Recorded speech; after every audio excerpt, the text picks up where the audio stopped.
আসসালামু আলাইকুম বন্ধুরা, আমরা যারা সরকারি চাকরি করি তাদের প্রত্যেকের জিপিএফ অ্যাকাউন্ট আছে।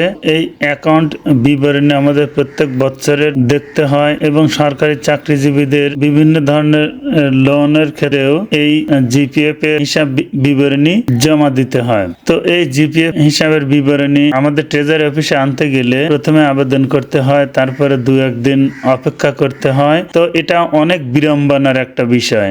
আর এখন এই ভিডিওতে আমি দেখাবো কিভাবে মুহূর্তেই আমাদের হাতে থাকা মোবাইল ফোনটি দিয়েই জিপিএফ এর হিসাব বিবরণীটি পূর্ণভাবে দেখতে পাবো এবং সেটা ডাউনলোড করে নিজের কাছে রেখে দিতে পারবো। তো কথা না বাড়িয়ে চলুন শুরু করা যাক।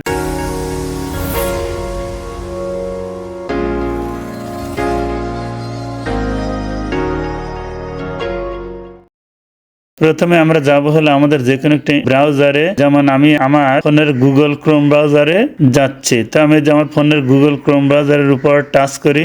এই যে এরকম একটা ইন্টারফেস আসবে। এই ইন্টারফেসের এই সার্চ অপশনে লিখবো CAPOEM স্পেস ইনফরমেশন। এটা লিখে আমি সার্চ করি, এরকম একটা ইন্টারফেস আসবে। তো এই ইন্টারফেসের দেখুন এই যে উপরে যে পেনশন এন্ড ফান্ড ম্যানেজমেন্ট নামক একটা অপশন আছে। তো এই পেনশন এন্ড ফান্ড ম্যানেজমেন্টের উপর টাচ করি, ব্যাস এরকম একটা ইন্টারফেস আসবে। তো এই ইন্টারফেসের এই যে এখানে দেখুন পেনশন পেমেন্ট ইনফরমেশন নামক একটা অপশন আছে। এবার স্ক্রল করে আরেকটু নিচে আসি, নিচে এসে দেখতে পাবেন এই যে জিপিএফ ইনফরমেশন। তো আমি এই জিপিএফ ইনফরমেশন এখানে দেখুন ক্লিক হেয়ার। তো আমি এই ক্লিক হেয়ারে টাচ করছি। এবার দেখুন এই জায়গায় এনআইডি কার্ড নাম্বার দিতে হবে এবং এই জায়গায় আপনার ফোন নাম্বার দিতে হবে। এখানে একটা বিষয় লক্ষণীয়, আপনার ইএফটিতে যে এনআইডি নাম্বারটি অ্যাড করা আছে ঠিক সেই এনআইডি নাম্বারটি এখানে বসিয়ে দেয়। এবার এখানে এই যে ফোন নাম্বার দিতে বলছে,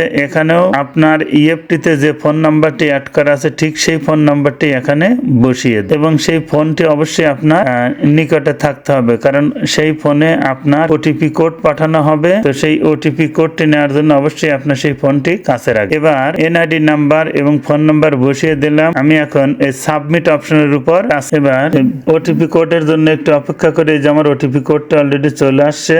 এই যে আমার ওটিপি কোডটি বসিয়ে দিলাম। এবার সাবমিট অপশনে টাচ করি। এবার খেয়াল করুন যে এখানে এই যে জিপিএফ অ্যাকাউন্ট স্লিপ নামক যে অপশনটি আছে, এইখানে আপনি কোন বছরের জিপিএফ অ্যাকাউন্ট স্লিপটি বা হিসাব বিবরণীটি দেখতে চান সেই বছরটি এখানে লিখতে হবে। সেই বছরটি লেখার জন্য এই যে এখানে দেখুন ডাউন অ্যারো নামক একটা অপশন আছে। এই ডাউন অ্যারো অপশনের উপর টাচ, এই যে আপনি যে বছরের হিসাব বিবরণীটি দেখতে চান সেই বছর বা সেই সালের উপর বা সেই অর্থ বছরের উপর টাচ করে। আমি 2023-24 অর্থ বছর হিসাবটি দেখতে চাচ্ছি, এই জন্য 2023-24 অর্থ বছরের উপর টাচ করে। এবার এই যে উপরে গো অপশন আছে, এই গো অপশনের উপর ব্যাস এই যে আমার হিসাব বিবরণী চলে আসছে অলরেডি। তো এখানে আমি আরেকটু দেখিয়ে দিচ্ছি। দেখুন এই যে আমার এবছরে জমা কত হয়েছে, এবছরে ইন্টারেস্ট কত হয়েছে, টোটাল টাকা কত, সমস্ত কিছু দেখা। এখন এটা তো দেখলাম, দেখার পরে এটাকে আমার কিভাবে ডাউনলোড করতে হয় সেটা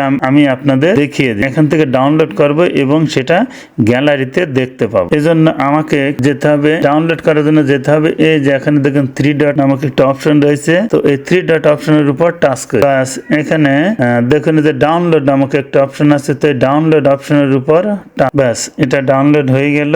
এটাকে দেখার জন্য এখন আমি যাব হলো আমাদের ফোনের ফাইল ম্যানেজার। এই যে ফাইল ম্যানেজারের উপর টাচ করছি, এই যে দেখুন আমার এখানে এসে জমা হয়েছে। তো এটার উপর আমি টাচ করি, এই যে এখানে অলওয়েজ লেখার উপর টাচ করছি, ব্যাস এই যে ডাউনলোড অপশনের উপর আবার আমি টাচ করি, ব্যাস এটা এখন আমার গ্যালারিতে দেখা যাবে। চলুন যাই গ্যালারিতে। এই যে গ্যালারিতে টাচ করলাম, স্ক্রল করে নিচে আসি, এই যে দেখুন অ্যাকাউন্ট স্লিপ নামক একটা অপশন আছে এইখানে। এই যে দেখুন আপনার আমার যে অ্যাকাউন্ট স্লিপ এতক্ষণ দেখলাম এবং ডাউনলোড করলাম সেই অ্যাকাউন্ট স্লিপটি এইখানে দেখতে পেলাম। তো বন্ধুরা এইভাবে আপনারা আমার এই ভিডিওটি দেখুন এবং বারবার চেষ্টা করুন। আমার বিশ্বাস আমার থেকে আপনারা ভালোভাবে শিখে যেতে পারবেন। বন্ধুরা আমার এই ভিডিওটি যদি আপনাদের ন্যূনতম কোনো উপকারে আসে তাহলে অবশ্যই সাবস্ক্রাইব করবেন আর কমেন্ট করে আমাকে পরামর্শ দিতে মোটেই ভুলবেন না। আজ আর নয়, কথা হবে পরবর্তীতে কোনো এক ভিডিও নিয়ে ইনশাআল্লাহ। ততদিন ভালো থাকুন। আল্লাহ হাফেজ।